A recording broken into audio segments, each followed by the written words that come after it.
Hey everybody, this is Perch, and unfortunately, this is being reported as shocking news, but it doesn't really feel like it. The reason I say that is that there have been a number of signs over the last 2-3 years that significant problems were occurring for a number of different companies in the comic industry, Valiant Entertainment certainly being one of them. So the news coming out of today is that several sites are reporting that some pretty major figures inside of Valiant, including the publisher, Fred Pierce, senior editor, Lisa Hawkins, and the sales communication coordinator, Cody White, obviously all three fairly high-profile people at Valiant, have all resigned and or been left. They are listing their status as former publisher, former senior editor, former sales communication coordinator. The similarity and timing behind these announcements and what's going on signals that there is a far more widespread thing happening. But again, the signs were there, and there were a couple that led up to this. Valiant has struggled and been unsuccessful at getting their Manhattan-based offices to be sold or rented by somebody else. During COVID, when people went to work from home, Valiant moved to not going into the office. They have a pretty prime piece of real estate. Talked about that in the past, and they're not moving back in, and people also are not taking it. So that was an issue. And in fairness, maybe something has happened in the last couple of months. But when I last checked, it had been on the market for quite some time, and at this current state in the U.S., the idea of getting any company into high-priced real estate is going to be a bit of a long shot. But then over the last 3 to 4 months, a number of companies have been late on checks to people who have worked. And in some cases, unfortunately, late on checks is not unusual for comics, but there's kind of a couple different ways that it happens.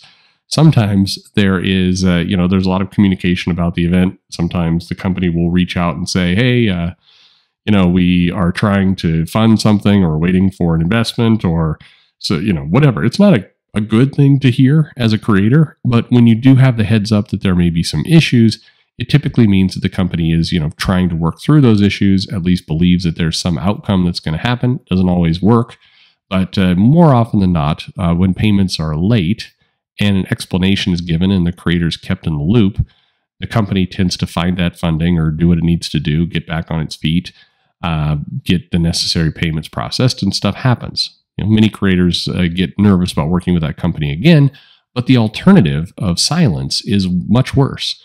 And in Valiant's case, this has been tracking for several months now, you had what I would call the escalating silence. So this is where, about 6 months ago, payments are late by a week. And then you get payments are late by 3 weeks. And then you get payments are late and, just no payment comes and you have to go harass the company, and then eventually payment happens. And Valiant had been in that state where a number of people weren't getting paid and there was no communication. And it certainly felt like if the creator didn't go and tap on the door and start to push on Valiant, no payment was going to come. It wasn't just late. It was just, let's see if they don't notice kind of policy. I don't know if that was their official policy or not, but that's certainly how a lot of creators took it. So now we have this new moment where we have these employees are off. This is getting reported in a number of different ways, whether it's laid off or quit.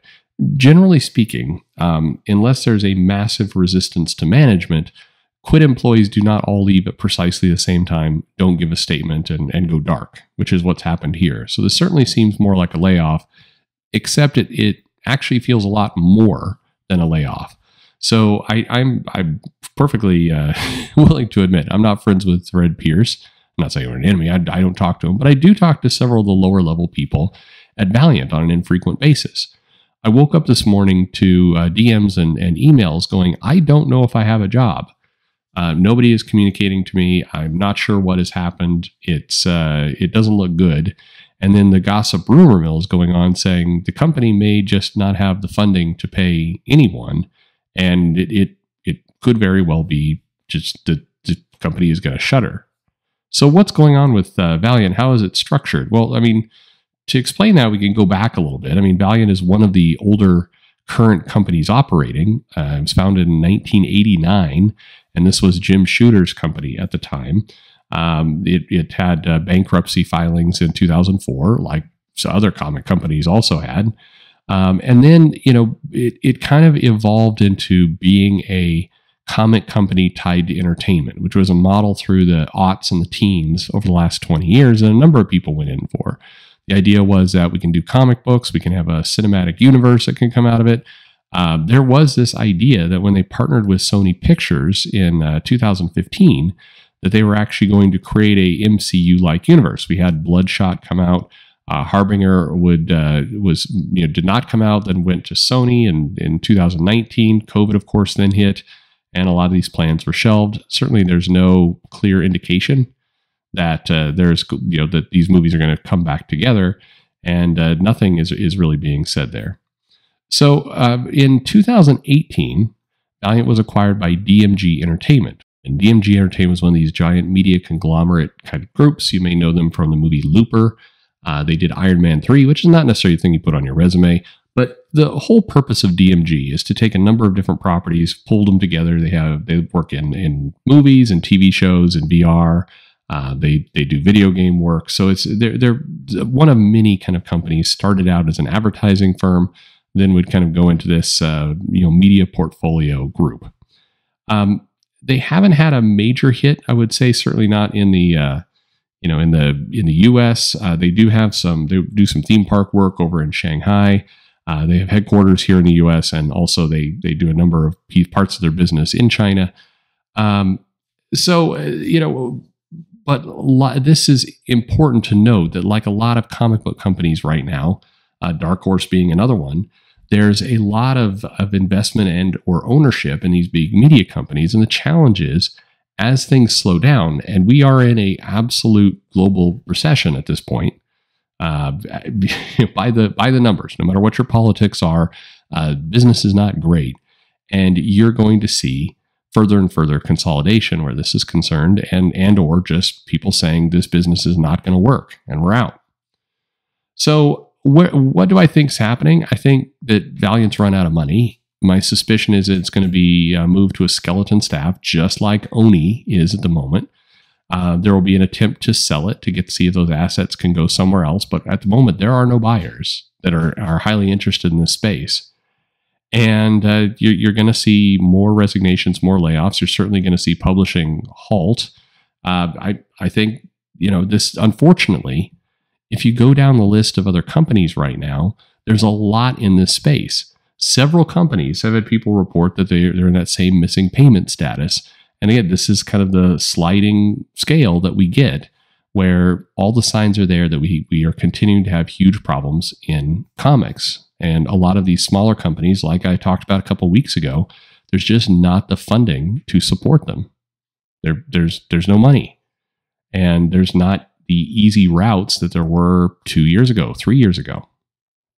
So, how did we get here? Well, somebody has already invariably in the comments typed, "Go woke, go broke." But like all things, and if you've listened to this channel for any length of time, it's very easy, it's very tempting to pick one answer as the only answer to everything. But of course, this is a major problem that has many different pieces to it.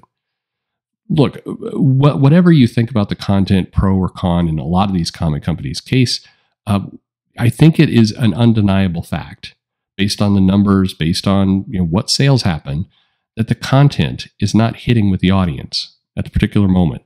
It's just not. Yes, they are able to sell some books, but it's not as attractive to people as it was 15, 20, 30 years ago. They're having trouble getting numbers. And they've gone all in on the direct market. They've lost distribution, and prices have gone up, that this is no longer an impulse buy. It's not an easy thing for kids to get into. And they lost the route of new readers to manga and to other graphic novels produced by Scholastic and others. And the quality is arguably suffered with a move to all digital, with artists who just can't support that as well as they did in the traditional sense. And you've got exhaustion and just overall kind of superhero genre blowing up, and there being so many movies and so much out there that people are more picky about what they consume. All of those things factor into this. But from a financial sense, maybe the biggest of all of them are two, I think at this point, undeniable facts. And this is the kind of thing you'd hope you'd see on The Beat and Bleeding Cool and other places, but they won't ever record it. It's, number one, in tough economic times, just like 2008, because a lot of this mirrors some of what you saw there isn't easy money to obtain. And a lot of these companies had moved their business model away from being profitable on products they sell to being wholly dependent on investors. Problem number two is that the route of hitting it big by having comic books become movies and then being able to win that way is over. Yes, there will still be some deals made. Miller World and everything going on with Netflix. I mean, he's got a secure route to get his movies out. He's owned by Netflix. But many are purely banking on a hope that they can create enough content to basically get a movie done, that the comic is a loss leader, and investors will be excited by that and give them money. Well, per problem number one, the investment's money going away. And problem number two is there's no longer a clear, viable route. It no longer feels like a 1 in 5 shot that you can get a movie done. It's now more like a 1 in 500. That's not a good return for investors. They're not going to come into it. So this get rich, get quick scheme of having a comic become movie is over. So it's sad news, certainly for the people who work at Valiant, who just wanted to produce some comics and have a have a good time doing so. Certainly, I hope that there's some 11th hour kind of magical thing going on, but at the moment, given the people reaching out, given the announcements, given the people who are now listing themselves as former employees, Valiant appears to be done. I do know that Valiant was openly soliciting people to come in and invest and or buy, and the price tag was remarkably low. And this is a case for several others. If you're a creator, make sure you're on top of your money, because a lot of companies are slipping into the we just won't say anything and hope the person's doing enough work they will forget about the money we owe them. And don't overreach. And I guess most importantly, and I'll conclude with this, while I'm sure there will be many things made about the failure of the U.S. comic industry and lots of YouTube videos with laughing emojis and that kind of stuff, the reality is the Western comic industry is not healthy. This battle that's gone on with Twitter over, but I thought comics were dying. Yeah, there are decent amount of signs that the traditional Western publishing market, as you knew it, is dying, or at least sick. Now, not all this stuff's going to disappear tomorrow. Marvel and DC and many others are going to be fine, and there are several companies that run their books fairly effectively. They haven't overstaffed. They've got money. They're living off the profits of their books. They're going to survive this because they have the cash to do so. But my ask to some of the people in comics is, are you doing yourself and other creators a favor when you loudly have arguments with various kind of random people on Twitter about, I thought comics were doing great, pointing to sales of Dogman or manga as the reason why the numbers are going up? This line of argument is not helping you. It's not helping anyone. Those companies, the manga company, Scholastic, are not handing out cash. Not to you. So you don't have to run around and be doom and gloom. I don't think that serves any point either. But just saying, hey, I think everything is amazing, when clearly it's not. Getting into culture war arguments may be fun, but if the money is gone, the investment community is not coming in to bail you out, it doesn't really matter. You're not going to get paid. So go nuts. Substack has not proven to be the massive success and lifeboat that many people thought it was. Marvel is lowering rates again. These aren't good signs. I'm sorry. No matter how you want to spin it, feel it. I was talking to a comic artist who's like, I'm worried about the industry, but I don't want to post that because immediately people are going to jump in and it's going to become the negativity swirl. And I get that. Totally get it. I don't think that's healthy. But these kind of smug articles about, everything is amazing in comics is ignoring some really substantial things that have nothing to do with woke or not woke content, but actually have to do with your ability to continue to make money there in the future. So let's get more real about the industry. I think it's possible. Anyway, there you go. That's the new. We'll keep you up to date as more things come in. And thanks for listening.